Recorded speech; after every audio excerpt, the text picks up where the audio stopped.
সম্প্রতি জানলাম elemental motion মানে কাজকে বা কাজের পদ্ধতিকে ছোট ছোট ভাগে ভাগ করা। তাহলে মাইক্রো মোশন আবার কি?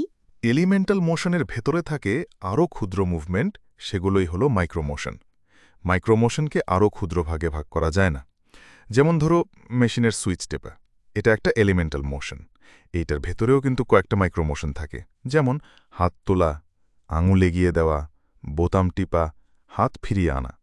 এই মাইক্রোমোশনগুলো বিশ্লেষণ করলে আরও ডিপ লেভেল ইমপ্রুভমেন্ট ধরা যায়। মানে মাইক্রোমোশন হল এলিমেন্টাল মোশনেরও মাইক্রোস্কোপিক ভার্সন। এক্স্যাক্টলি।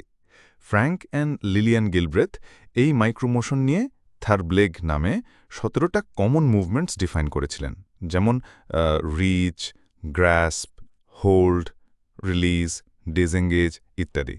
এগুলো বুঝলে 1. এফিসিয়েন্সি ইমপ্রুভ করা যায়, 2. অপচয় কমানো যায়, 3. অপারেটর ফ্যাটিগ কমানো যায়। বুঝতে পারলাম, এফিসিয়েন্সি খুঁজতে হলে চোখ রাখতে হবে ছোট ছোট মাইক্রোমোশনের উপরেও। একদম ঠিক।